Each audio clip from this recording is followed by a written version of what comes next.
Medina Gulmarg से Munir Hussain hurrah. मुल्क के दीगर हिस्सों की तरह भदरवा में भी नेशनल लोक अदालत का एहतमाम किया गया। भदरवा के कोर्ट कॉम्प्लेक्स में लोक अदालत प्रोग्राम का इनेकाद किया गया।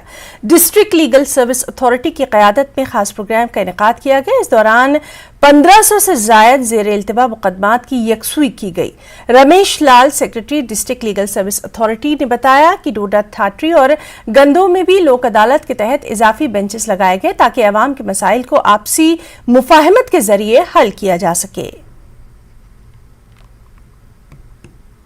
हमारी थर्ड नेशनल लोक अदालत है, अक्रॉस द कंट्री चल रही है। हमारे स्टेट में भी पूरे हर डिस्ट्रिक्ट में जो मुनक़द की जा रही है, इवन की हाई कोर्ट में। और जहां डिस्ट्रिक्ट डोडा में हमारे 5 बेंचेस कॉन्स्टिट्यूट किए गए हैं। 2 बेंच जो हैं भदरवा में हैं, डोडा में 3 बेंचेस हैं, गंदो और ठाठरी में अलग से है बेंच है। इसमें हमने मैक्सिमम केसेस जो है रेगुलर केसेस जो कंपाउंडेबल हैं, जिसमें कॉम्प्रोमाइज हो सकता है, वो टेकन अप कर किए हैं। अलग अलग बेंचों के पास अलग अलग से लिस्टिंग हुई है केसेस की, जिसमें करीबन 2 से 3 हजार के करीब केसेस जो हैं पूरे इस डिस्ट्रिक्ट डोडा के अंदर आज सेटल किए जाएंगे। इसमें मैट्रिमोनियल केसेस हैं, 138 NIA एक्ट के केसेस हैं, सिविल जो सूट्स हैं, सिविल डिस्प्यूट हैं, प्री लिटिगेशन केसेस हैं, मैट्रिमोनियल केसेस हैं, उनको जो है इसमें, और कंपाउंडेबल जो केसेस होते हैं, ट्रैफिक चालान होते हैं, उनको इसमें सेटल किया जाता है। और जो अवार्ड होता है लोक अदालत का, वो एक डिग्री होता है और उसकी कोई भी अपील जो है नहीं होती है। और जब फैसला हो जाता है लोक अदालत का, तो उसके बाद फीस जो है रिटर्न कर दी जाती है लिटिगेंट्स को। लद्दाख हाईकोर्ट के chief justice N Koteshwar Singh ने पुंछ डिस्ट्रिक्ट हेडक्वार्टर में तीसरी कौमी लोक अदालत का इफ्तिताह किया। लोक अदालत में मुताद्दिद मैक्ट केसों के मुतासरीन में इमदादी रकम के चेक तकसीम किए गए और महकमा समाजी बहबूद की तरफ से माजूरों को दिए गए स्कूटर भी फराहम किए गए। इस मौके पर चीफ जस्टिस ने लोक अदालतों की अहमियत पर बात करते हुए कहा कि लोक अदालत का मतलब है जिसमें लोग हिस्सा लेते हैं, क्योंकि आम तौर पर लोग महसूस करते हैं कि इंसाफ जजों और वकला के हाथ में है, लेकिन लोक अदालत में लोगों को शामिल किया जाता है ताकि वो जिस किस्म का इंसाफ चाहते हैं वो उन्हें सही तरीके से मिले। मुझे पुंछ आकर बहुत खुशी हुई है।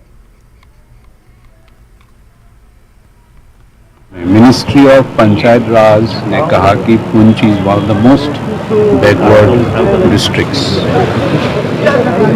तो मेरा बहुत पहले से और इच्छा थी कि मैं एक बार विजिट करूं। कैसे है पुंछ के बारे में तो सुनते हैं, बहुत सारे अखबार में भी आते हैं।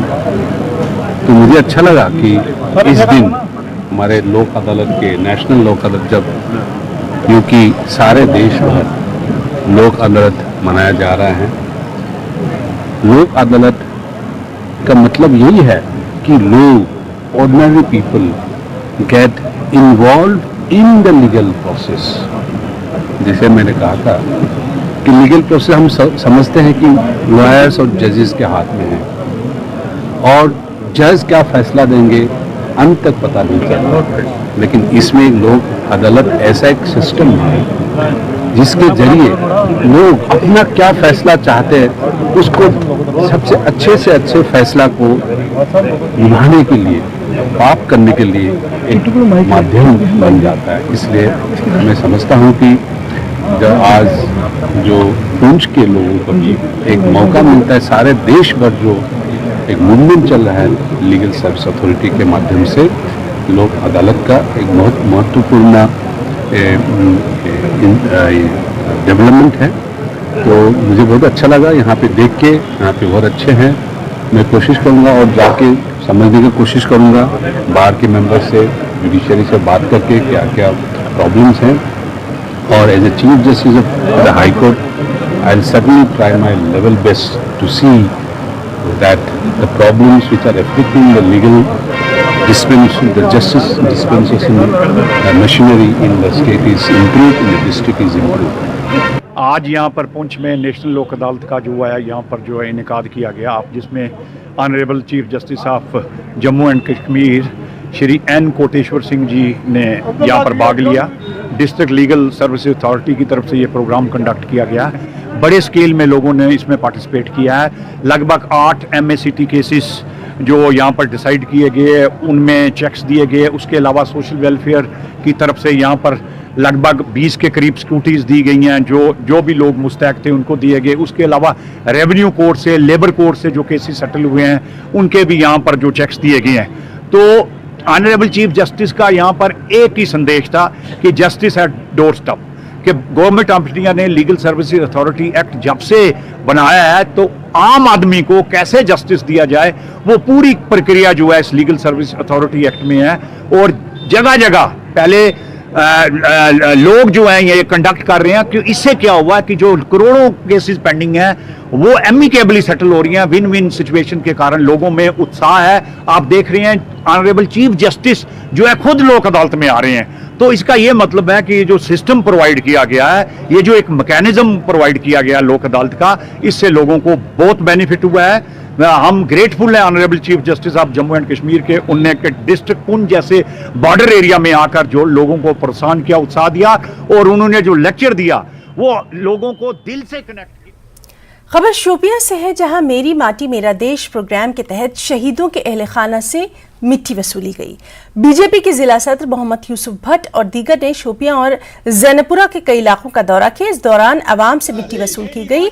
इस मौके पर मोहम्मद यूसुफ भट्ट ने कहा कि वज़ीर-ए-आज़म नरेंद्र मोदी और बीजेपी के कौमी सदर JP नड्डा की हिदायत पर पूरे मुल्क में मेरी माटी मेरा देश प्रोग्राम कामयाबी के साथ चलाया जा रहा है।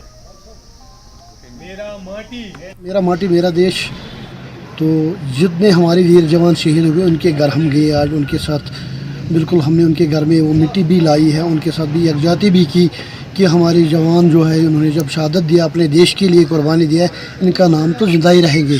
तो इसीलिए यही प्रोग्राम हमारा चल रहा है। जहाँ जहाँ शहीद हमारे वीर जवान शहीद हो गए तो इन्होंने देश के लिए बलिदान दिया, हम इनको श्रद्धांजलि दी है। तो यही प्रोग्राम G20 सरबराही इजलास के हवाले से NC जम्मू के सूबाई सदर रतनलाल गुप्ता का कहना है कि बीजेपी G20 सरबराही इजलास का क्रेडिट ले रही है, लेकिन ये इजलास हर मुल्क में होता है। आज हमारे मुल्क में हो रहा है, कल किसी और मुल्क में होगा। रतनलाल गुप्ता ने टाउन हॉल डोडा में पार्टी कारकुनों के साथ एक मीटिंग में इन तमाम ख्यालात का इजहार किया।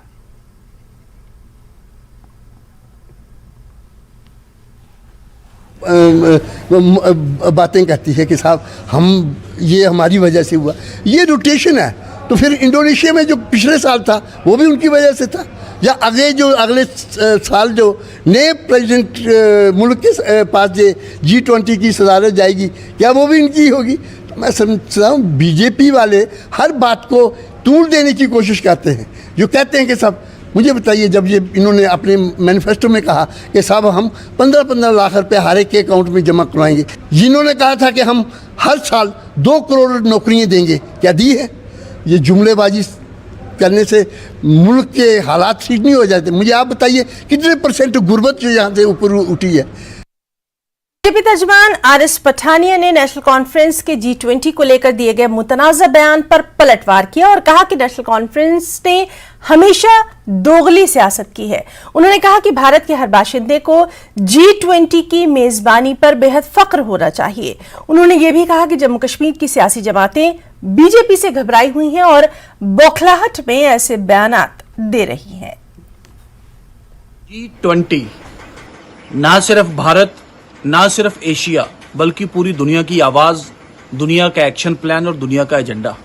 और सबसे बड़ी बात है कि वो देश, वो सभ्यता, वो भूमि, वो क्षेत्र, वो जीवस्थल जहां से सबसे पहले सभ्यता, संस्कृति और ज्ञान का सागर जब से पहले खुला, आज भारत G20 की अध्यक्षता कर रहा है।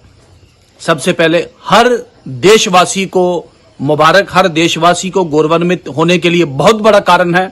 और इस G20 को उससे भी खूबसूरत बात है कि हमारे प्रधानमंत्री, यशस्वी प्रधानमंत्री श्रीमान नरेंद्र मोदी जी ने जैसे इस बैठक का एक बैकग्राउंड जिसे कहते हैं तय किया है, और उस बैकग्राउंड में चाहे क्लाइमेट चेंज की बात करें, चाहे क्रिप्टो करेंसीज की बात करें, चाहे इंटरनेशनल सिक्योरिटी की बात करें, डिफेंस की बात करें, टेक्नोलॉजी की बात करें, पहली बारी शब्द कोलैबोरेशन जो यूज किया गया, तो पूरे देश को दिशा देने में यह G20 और विशेषकर भारत एक नया एक आयाम पैदा कर रहा है, भारत एक नए कीर्तिमान स्थापित कर रहा है। लेकिन कुछ पॉलिटिकल पार्टियां, कुछ राजनीतिक पॉलिटिकल पार्टियां, मैं नाम नहीं लूंगा, और विशेषकर जम्मू कश्मीर से जिनका राजनीतिक अस्तित्व तकरीबन सिफर पे पहुंच गया है, वो आज भी इस पे कटाक्ष करने पे बाज नहीं आती। मेरा विनम्र निवेदन है आपसे, राजनीति करें लेकिन कुछ विषयों को कृपा करके राजनीति से ऊपर रखें। जहां देश की बात है, जहां राष्ट्रीयता की बात है, जहां भारत के मान और स्वाभिमान की बात है, भारत माफ नहीं करेगा, भारत का जनमानस माफ नहीं करेगा, भारत का आम आदमी माफ नहीं करेगा, भारत का इतिहास आपको माफ नहीं करेगा। और खबरों में यहां रुकना चाहेंगे एक छोटे से ब्रेक के लिए, जल्द लौटेंगे।